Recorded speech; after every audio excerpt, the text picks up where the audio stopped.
आणि भाजपच्या पराभूत उमेदवाराच्या हल्ल्यात गंभीर जखमी झालेले नगरसेवक संजय तुरंडेकरांच्या पत्नीनं आज मनसे प्रमुख राज ठाकरेंची भेट घेतली।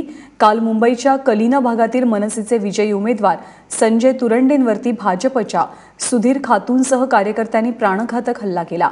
यात संजय तुरंडेंची प्रकृती गंभीर असून त्यांच्यावर कुर्ल्याच्या रुग्णालयात उपचार सुरू आहेत।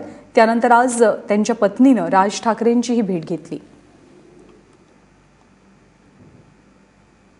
हा हल्ला झाला त्यावेळेला पोलिसांची तिथे गस्त होती, पोलिसांच्या गाड्या देखील तिथे उभ्या होत्या, तरी सुद्धा हा हल्ला घडून मला वाटतं पूर्णपणे प्लॅन करून घडून आला होता। त्याच्यामुळे सगळ्यांच्या मध्ये नाराजी आहे पोलिसांबद्दल देखील। आम्ही वाट बघते पोलीस काय ऍक्शन घेत आहेत त्याच्यावरती। पराभूत झाल्यामुळेच हे झालेलं आहे, कारण कसं 2012 मध्ये सुद्धा जेव्हा ते पराभूत झाले होते त्यावेळेला देखील त्यांनी शिवसेनेचे भाऊ कोरगाकर होते, त्यांच्यावर अशाच प्रकारचा हल्ला केला होता आणि मला वाटतं ह्यावेळी देखील तेच कारण आहे।